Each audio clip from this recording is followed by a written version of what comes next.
नमस्कार, श्रावणीज किचनमध्ये आपले स्वागत आहे. आज आपण बनवणार आहोत रवा आणि बेसनाचे अतिशय खमंग असे लाडू. हे लाडू बनवताना जर आपण 2 ट्रिक वापरल्या तर हे लाडू परफेक्ट होतात. शिवाय साहित्यही आपलं एकदम परफेक्ट घ्यायचे, ज्यामुळे लाडू खूप सुंदर होतात. ठीक आहे, यासाठी सर्वात अगोदर 1 वाटी तूप घ्यायचे. तूप आपल्याला सगळं एकसाथ नाही घालायचे, हळूहळू करून घालून घ्यायचे. तूप चांगलं कडकडीत गरम झालं की मग यामध्ये 2 वाटी रवा घालून घ्यायचा.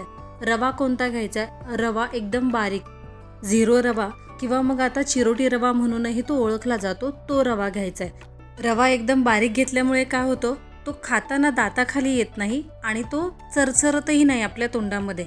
म्हणून मग एकदम परफेक्ट असा बारीक रवाच घ्यायचा आणि तो छान भाजून घ्यायचा आहे. आता तुम्ही बघू शकता रव्याचा कलर थोडासा बदामी होत आला आहे. अजून एक 3 ते 4 मिनिट आपल्याला हा रवा परतवून घ्यायचा आहे. म्हणजे एकूण रवा आपल्याला 5 ते 7 मिनिट आपल्याला कमी गॅसवर भाजून घ्यायचा आहे. गॅस अजिबात मोठा करायचा नाही आहे. आता रवा काढून ठेवला बाजूला. याच कढईमध्ये आपल्याला 2 वाटी बेसन पीठ घ्यायचे. पण बेसन पीठ परफेक्टली व्यवस्थित दाबून घ्यायचे वाटीमध्ये, जेणेकरून कमी होणार नाही. ठीक आहे. आणि हो, बेसन पीठ आपण तुपामध्ये लगेच नाही भाजणार आहोत. तूप नंतर घालायचे. पहिलं कोरडं बेसन भाजून घ्यायचे, जेणेकरून त्याचा जो उग्र वास वगैरे असतो तो निघून जाईल आणि आपलं बेसन अतिशय खमंग भाजलं जाईल.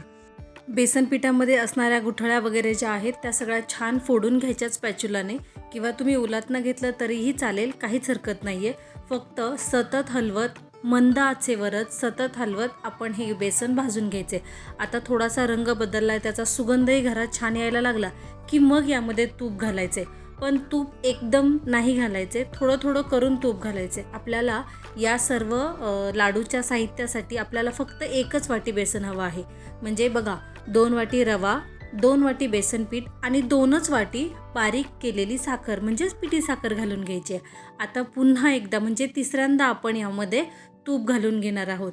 पहिलं आपण रव्यामध्ये घातलं होतं, त्यानंतर आपण बेसन पिठात आणि पुन्हा एकदा बेसन पिठामध्ये घातलेलं आहे. पण आपलं अजूनही अर्धी वाटी तूप शिल्लक आहे, जे आपण पुढे घालून घेणार आहोत. थोडं थोडं करूनच यामध्ये तूप घालून घ्यायचे, जेणेकरून तूप आणि बेसन अगदी खमंग एकत्रित होईल आणि त्याची चवही अतिशय अप्रतिम लागेल. ठीक आहे. आता पुन्हा एकदा 1 पळी मी तूप यामध्ये घालून घेतलेलं आहे. एकूण 1 वाटी तुपापैकी माझ्याकडे 1-2 चमचे तूप शिल्लक राहिलेलं आहे. तुम्हाला हवं असेल त्या पद्धतीने तुम्ही घालून घ्यायचे. पण हो, तूप घेताना रूम टेम्परेचरचं घ्यायचे, जेणेकरून तुमचं तूप जास्तही होणार नाही ना कमी होईल. तूप कमी झाल्यानंतरही याची चव अजिबात चांगली लागत नाही आणि जर तूप जास्त झालं तर आपले लाडू रेलण्याची जास्त शक्यता असते. ठीक आहे.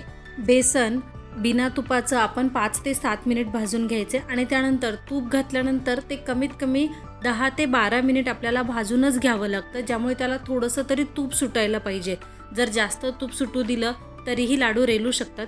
म्हणून मग त्याला 10 मिनिट मी भाजून घेतलं, पुन्हा थोडंसं तूप सुटलं आणि मग यामध्ये घालून घेतलेला आहे आपण भाजून ठेवलेला रवा.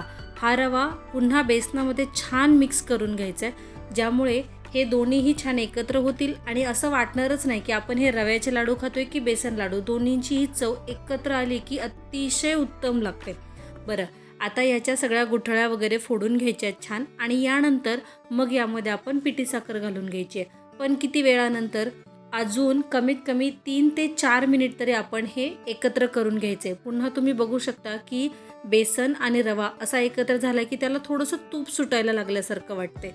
याच कंडिशनला आपल्याला यामध्ये साखर घालून घ्यायची आहे. पण सगळ्यात महत्त्वाचं इथे आपल्याला यामध्ये अजून एक गोष्ट घालून घ्यायची आहे आणि ते म्हणजे दूध. एवढ्या साहित्यासाठी पोहे खाण्याच्या 2 चमचे आपण दूध घेतलेलं आहे आणि यामध्ये कलर मिक्स केला आहे. तुम्हाला हवा असेल तर मिक्स करा, नाही केला तरीसुद्धा चालू शकेल. तुम्ही बघू शकता हे जे फसफसून वर आल्यासारखं होतं, त्यामुळे जाळीदारपणा येतो आपल्या रव्याला आणि बेसनाला आणि लाडू अतिशय खमंग होतात. शिवाय याचा फायदा सर्वात महत्त्वाचा हा आहे की आपले लाडू आपल्या टाळ्याला चिकटणार नाही आहेत. म्हणून आपल्याला यामध्ये आवर्जून 2 चमचे दूध घालायचे. हो, पण त्यापेक्षा जास्त दूध नाही घालायचं. जर दूध जास्त झालं तर लाडू लवकर खराब होण्याची शक्यता असते.